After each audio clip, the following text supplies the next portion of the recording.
మీ మోకాల నొప్పులకు ఎటువంటి సర్జరీ లేకుండా ఎపియాన్ పెయిన్ క్లినిక్ అందిస్తున్న అత్యాధునిక చికిత్స. ఏమని వినిపిస్తుందంటే మొత్తం ఆస్తులన్నీ మీరు రాసేసాను అంటున్నారు. ఇప్పుడు నేను వింటుంటే నాకు కూడా కొంచెం ఆశ్చర్యంగా అనిపిస్తుంది. ఆస్తులు అసలు నా దగ్గర ఏం లేదు, నేను ఇవాళ చేతుల్లో ఏమీ లేకుండా ఉన్నాను అంటున్నారు. కానీ మీ ఆస్తుల కోసమే ఆవిడ మిమ్మల్ని ట్రాప్ చేసిందని చెప్పేసి మాట్లాడుతున్నారు. మరి దానికి ఏం ఆన్సర్ చేస్తారు? ఇప్పుడు మీరు చెప్పేదానికి బయట వింటున్న దానికి అసలు సంబంధమే లేకుండా ఉంది. మీరు చూపెడతారంటే మీకు ఎవిడెన్స్తో సహా ఇస్తాను, డాక్యుమెంటరీ ఎవిడెన్స్ కూడా. జస్ట్ 15 days బ్యాకే తిన అపార్ట్మెంట్ అమ్మేశారు వైజాగ్లో. అమ్మేసింది ట్రాన్స్ఫర్ అయింది ఉంటుంది కదా, కొన్నది ట్రాన్స్ఫర్ అయింది ఉంటుంది కదా, తనకు అమ్మాల్సిన అవసరం ఎందుకు వస్తుంది? తన అకౌంట్ నుంచి నా అకౌంట్లోకి ట్రాన్స్ఫర్ అయిన అమౌంట్లు చూడండి.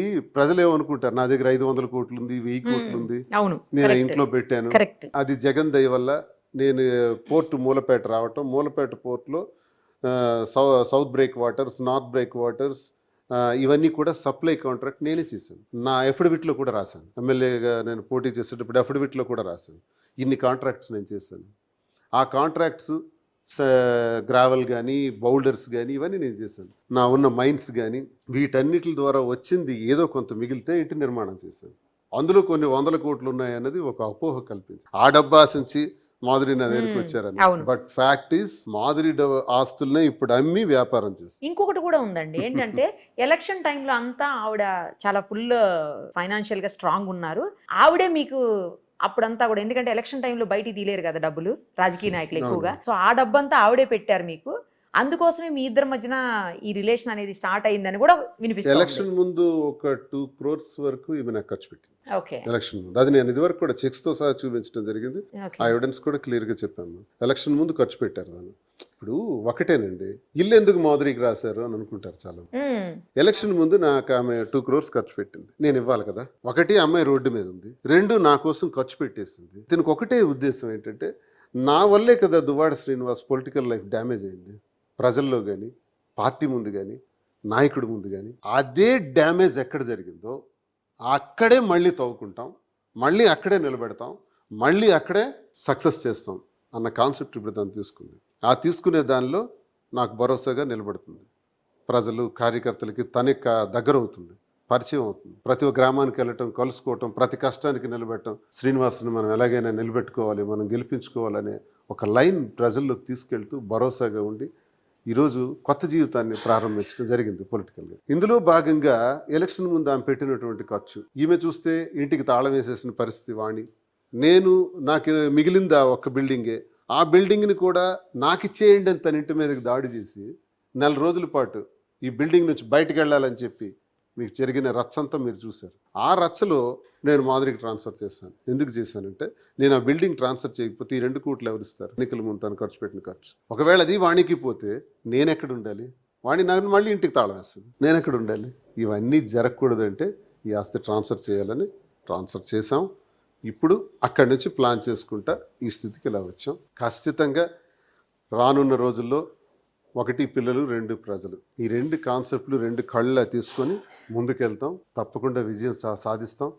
మీడియా ద్వారా మా బాధలన్నీ కూడా ప్రజలకు తెలియజేస్తాం. పర్టికులర్గా నిరుపమ గారికి చాలా ఒక జర్నలిస్ట్గా మంచి ఇది ఉంది మీకు. మీ తాలూకా ఛానల్స్, మీ తాలూకా ఇంటర్వ్యూస్ చాలా నేను చూశాను. మీ ద్వారా చెప్పుకుంటే ప్రజలకు అది బాగా వెళ్తుంది.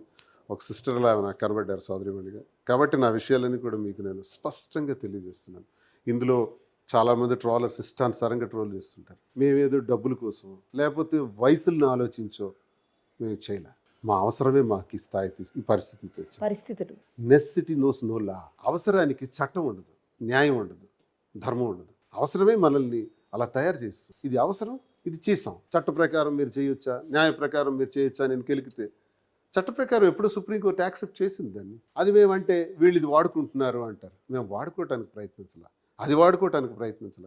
మాకున్న పరిస్థితిని చట్టబద్ధంగా ప్రశ్నిస్తే, న్యాయబద్ధంగా ప్రశ్నిస్తే, సుప్రీంకోర్టు కూడా ఈ రకంగా చెప్పింది కాబట్టి ఇది నేరం కాదు, మా పరిస్థితులే మాకు ఇలా డైవర్ట్ చేసినాయని మేము చెప్పుకోగలుగుతున్నాం. అదే ఈరోజు కొనసాగిస్తాం. ఇందులో ఎవరేమనుకుని మాకు అనవసరం. ఎవడు ఏం కామెంట్ చేసుకున్నా, ఎవరు నాకు ట్రోల్స్ ఇష్టానుసారంగా చేసినా, ఒక ఎమ్మెల్సీ ఇలా చేయొచ్చా, ఒక రాజకీయ నాయకుడు ఇలా చేయొచ్చా, నువ్వేం సందేశం ఇస్తున్నావు, నువ్వు ఇదా ఇచ్చే సందేశం అంటే, ఏ సందేశం ఇవ్వాలో ట్రోలర్సే నాకు చెప్పాలి దయచేసి.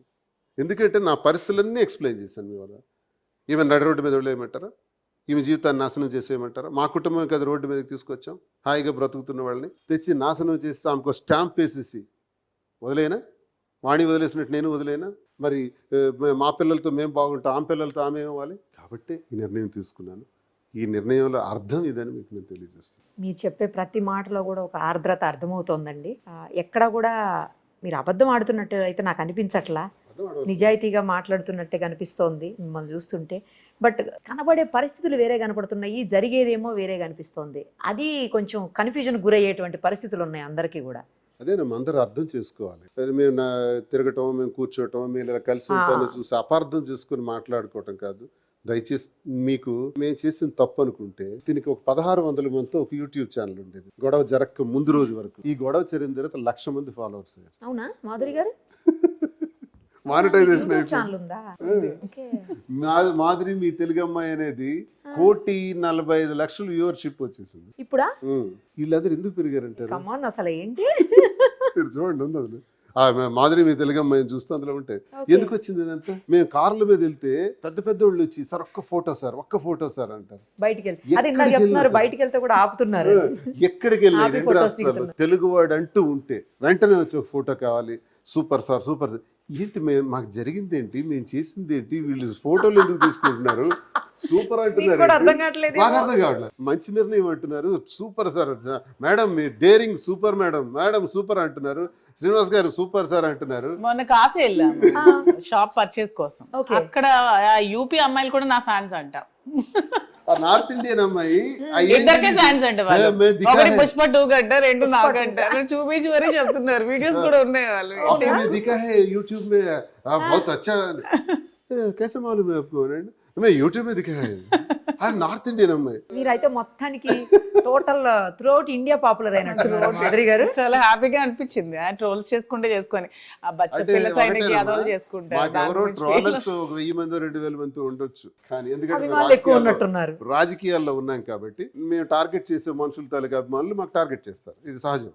కానీ ప్రజలైతే మాత్రం స్పష్టంగా అర్థం చేసుకున్నారన్నది మాకు అర్థమైంది. మొన్న ఒకళ్ళు కారు ఓవర్టేక్ చేసుకుంటూ ఎదురొచ్చి ఆవిడ ఫోటో తీసుకుంటాను, ఒక్క ఫోటో కావాలి సార్ అంటే, మీరు ఎవరమ్మంటే నా డాక్టర్ అన్నది. ఒక డాక్టర్కి అవసరం ఏంటి? ఆ భర్త వైస్ చైర్మన్ అంటే జిల్లా పరిషత్. ఫోటో తీసుకున్నారు. ఫోటో మీకు ఎలా తెలుసు ఈ కార్లో మేము వెళ్తున్నాం అంటే, మీ కార్ నెంబర్ మాకు తెలుసు సార్, 2222 మేము ఛానల్లో చూసాం, మీడియాలో చూసాం.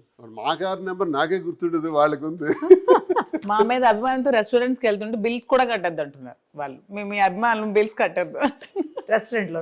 నిన్న ఒక వస్తుంటే హైదరాబాద్ కి దారిలో తిరుపతి నుంచి ఒక రెస్టారెంట్, వాళ్ళ వైఫ్ నా ఫ్యాన్ అంట.